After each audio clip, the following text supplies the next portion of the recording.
Hey first grade, I hope you're having a wonderful Wednesday and you're ready to get started with some math. So let's start with our number talk and look at these word problems. Okay, so each of these, number sentences have one of our math fact strategies for this month. They have +2 and +1. So I want you to press pause and I want you to solve each one of these and then we'll check them together. Okay, so first we had 10 plus 2. When we add 2, we just go up 2. So what is 10 plus 2? We have 10, 11, 12. 10 plus 2 is 12. What is 10 plus 1? 10 plus 1, we just go up 1, 10, 11. See, when we add 2 and we add 1, the answers are only 1 apart. Okay, let's look at the next one. We have 8 plus 2. You could use the +2 strategy here, or you could just use the making 10 strategy because 8 and 2 make 10.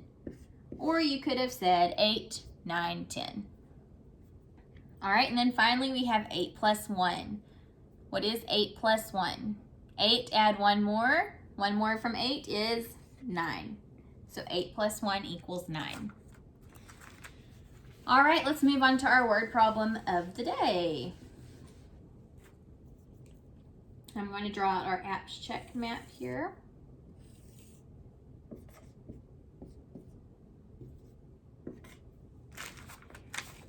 All right, and here's our word problem. Let's read it together. Tiffany has 8 books and 6 magazines. How many more books are there than magazines? Okay, let's go back through and listen for the question that we need to solve. Tiffany has 8 books and 6 magazines. How many more books are there than magazines? Did you hear the question that we need to answer? How many more books are there than magazines? See, it ends with a question mark. Okay, now let's read back through and listen for important information about books or magazines. Tiffany has 8 books and 6 magazines.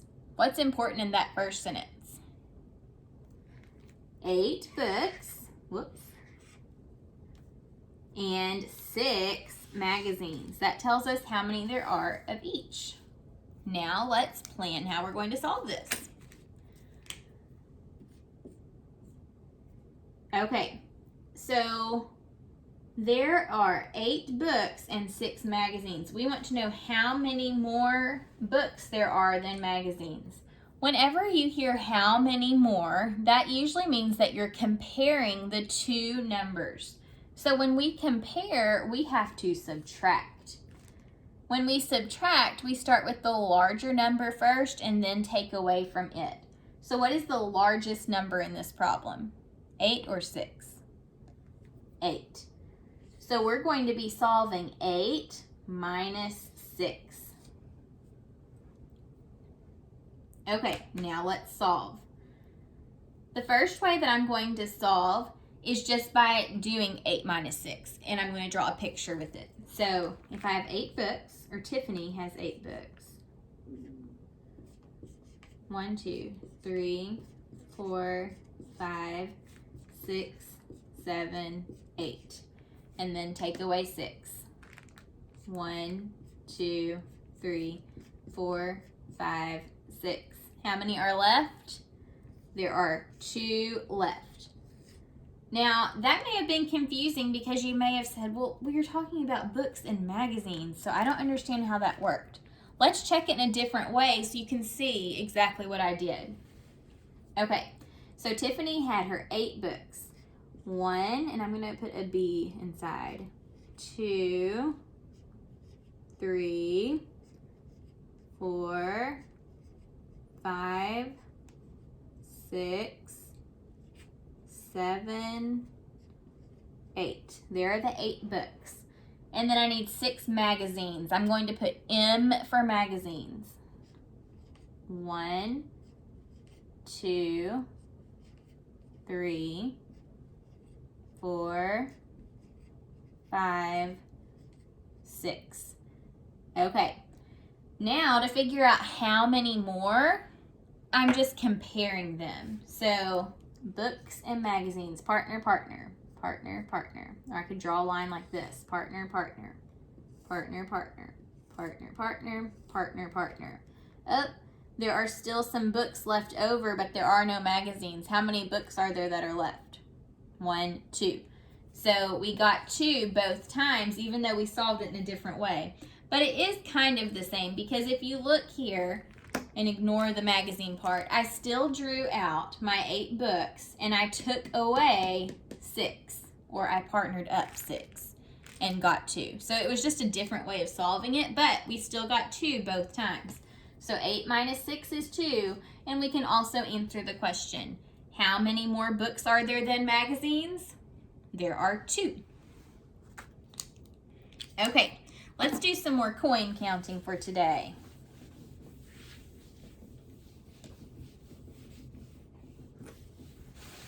Let's start by reviewing our coins. Here we have a penny. A penny is worth 1 cent. This is a nickel. A nickel is worth 5 cents. This coin is a dime. If you can see it, it's kind of difficult to see. And a dime is worth 10 cents. And then finally, this coin is a quarter. And a quarter is worth 25 cents. Okay, I'm going to put some coins out for us to count together today, so give me just a minute. Remember, in first grade, you don't have to know how to count the quarters with other coins yet. So if you're practicing at home, you don't have to practice with a quarter.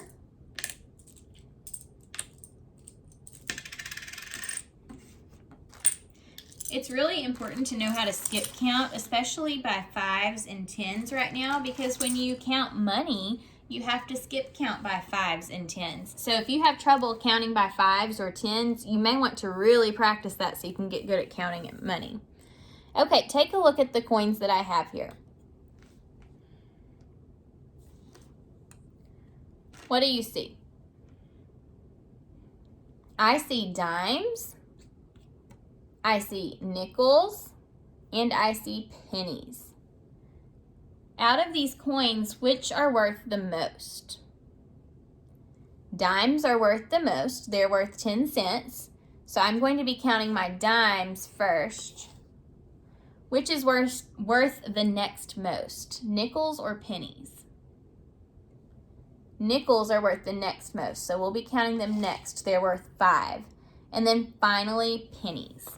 Yesterday I showed you when you have a big collection of coins like this and it may get confusing, you can use a marker or pencil if it's on paper to write it out as you count. So first we're going to start by counting by 10s, then we're going to switch over to 5s, and then we're going to switch to 1s.